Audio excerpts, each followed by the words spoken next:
Hello అందరికీ! ఇక్కడ జర్మనీలో మన ఇండియన్ స్పైసెస్ కాస్ట్ ఎలా ఉంటుందో చూసేద్దామా మరి?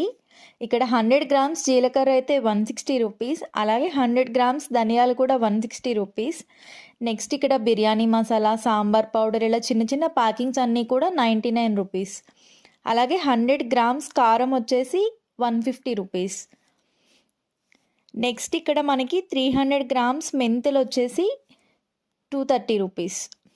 నెక్స్ట్ ఇక్కడ 100 గ్రామ్స్ జీరా పౌడర్ వచ్చేసి 210 రూపీస్. చూసారు కదా ఎంత చిన్న చిన్న ప్యాకింగ్స్ కూడా ఎంత కాస్ట్ ఉన్నాయో స్పైసెస్ అన్నీ కూడా. నెక్స్ట్ ఇక్కడ మనకి 300 గ్రామ్స్ పీనట్స్ వచ్చేసి మనకి 270 రూపీస్. అండ్ అలాగే 800 గ్రామ్స్ పీనట్స్ వచ్చేసి మనకి ఆల్మోస్ట్ 680 రూపీస్. సో ఇలాంటి మరిన్ని ఇంట్రెస్టింగ్ వీడియోస్ కోసం మన ఛానల్ని సబ్స్క్రైబ్ చేసుకోండి. Thanks for watching the video.